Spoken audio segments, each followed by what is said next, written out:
former Brexit Secretary and Party Chair David Davis. Good morning, Mr. Davis. I do love being introduced as a grandee this time of the morning. I don't feel like one. Well, maybe it's something to do with our age, David. Happy birthday in a couple of weeks' time. Now, on Tuesday, what are you going to do? Are you going to vote for or against the government's Rwanda legislation? Oh, for the legislation. I mean, I don't know what Michael Gove said to you, but the legislation is about the toughest immigration legislation I've ever seen, in truth. And I actually think the Prime Minister's right that it can't go any further for reasons I can explain if you want. But and he has to take a grip of this. I mean, I am, as you well know, Trevor, I'm pretty much the last man standing in the House of Commons when it comes to human rights matters. But something's gone wrong in the asylum system. I mean, you want to measure a bit on Braverman's watch. 55% of Albanians were being cleared for asylum. Well, it's sort of daft, you know. It's Albania is not a dangerous country in that sense. So there was something wrong. He had to do something, and I think this is just about the only optimal point in handling this issue of the cross-channel boats. That's interesting. Do you blame Suella Braverman for essentially not making something change while she was there? I think the department, look, the Home Office has for as long as I can remember, had a bad reputation, often from the Home Secretary. I remember one Home Secretary arriving on the doorstep and saying, this department's not fit for purpose. That was John Reid, the Labour Home Secretary. It was John Reid, that's right. And it's had problems all along the way, partly because it's got really difficult problems to deal with. But I don't see much sign, bluntly, of Suella improving anything while she was there. I mean, it's a tough job, don't kid ourselves. But it's all very well for her to come along and blame everybody else now. She's been in charge of this department for well over a year, and it didn't improve. So there's actions had to be taken, and the actions have now been taken, or are in the process of being taken. And I actually think that this is a really hard piece of law, but it's based on it's literally written from the decision of the Supreme Court. I mean, which is probably the only way to write asylum law these days, right around the Supreme Court. Okay. And we've got what we have. So Bill Cash has assembled this star chamber of apparently reputable lawyers to study this legislation, but he's already said that what he's seen from the legislation, he's a lawyer himself, it doesn't do the job, which suggests that he will go the opposite way to you and vote against. What would you say to Bill Cash and those around him who think that this doesn't go far enough, including Robert Jenrick, for example, the now resigned immigration minister? Yeah, well, let's see the detail of what they say before trying to answer just a sort of generic. But one of the things that Jenrick himself said, slightly breaking the rules on the treatment of government legal advisors, he claims that Edie, who is one of the James Edie, one of the government's advisors, said, "Oh, there's a 50-50 chance of this not working." Well, that's not true.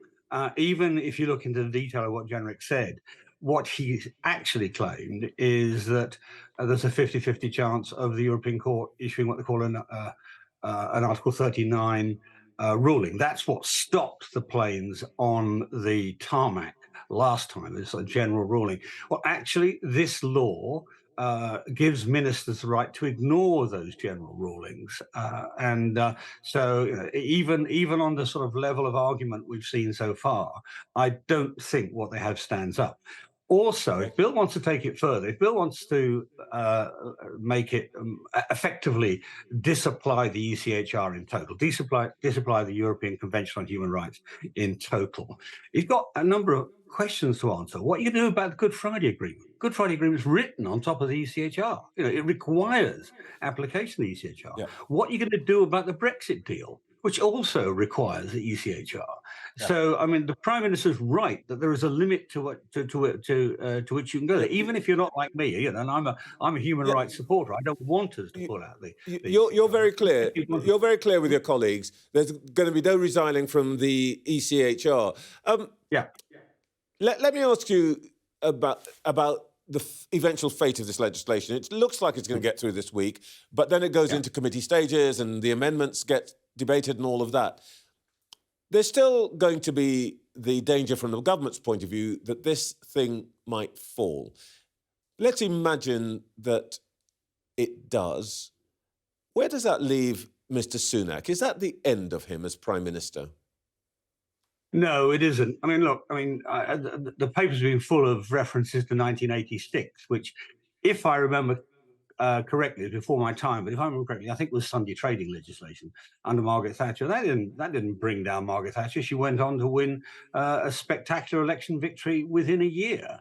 So I think you can overstate these things. I mean, there's an awful sort of air of gloom in the newspapers around the moment because we're 20 odd points behind. Well, surprise, surprise. So we were in the 80s. So we were in 1990 before we won again. I think.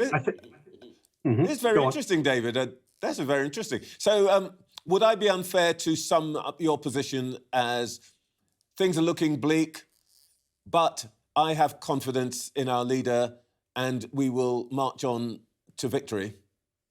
Well, we've got a decent. I think we've got a chance of victory. I don't think it's all over. That's my point. I mean, look, you started out by introducing me as a sort of a very elderly MP. Put it that way. The advantage of that is I've been around and seen this before on more than one occasion. And we come through these things so long as we keep our head and do the right thing. I mean, the thing that's most damaging to the party at the moment is the division. Is the splits?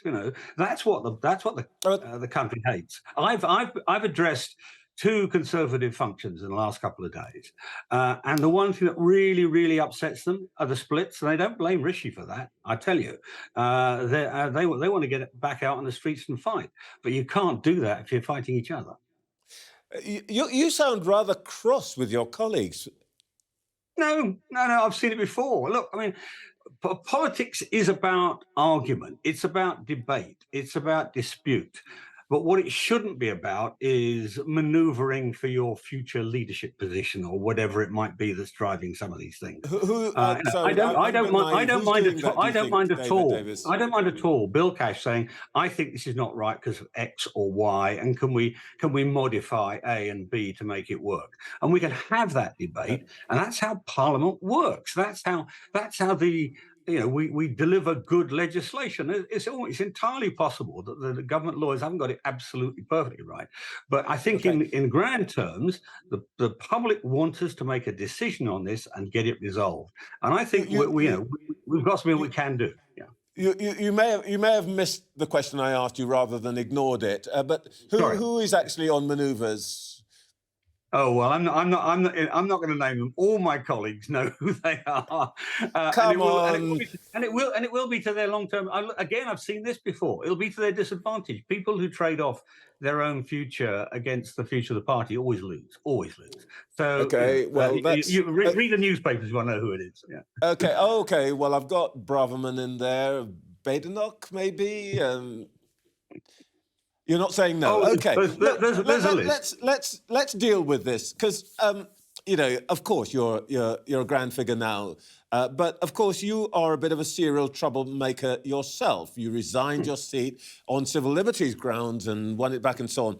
But seriously, what is your advice to Rishi Sunak about dealing with this kind of rebellion? What should he be doing now? Well, firstly, you do have to talk to them. I mean, you mustn't just dismiss rebellions. The whole point of Parliament, as I say, is debate and discussion and getting it right. But broadly speaking, I think he's got the legislation in about the right place.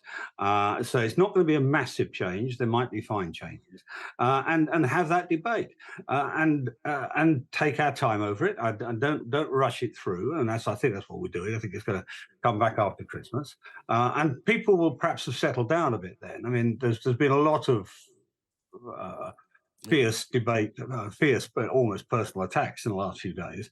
Let that ease away and come back and deal with the issue as the issue, not as a reason for a factional argument. Last quick point.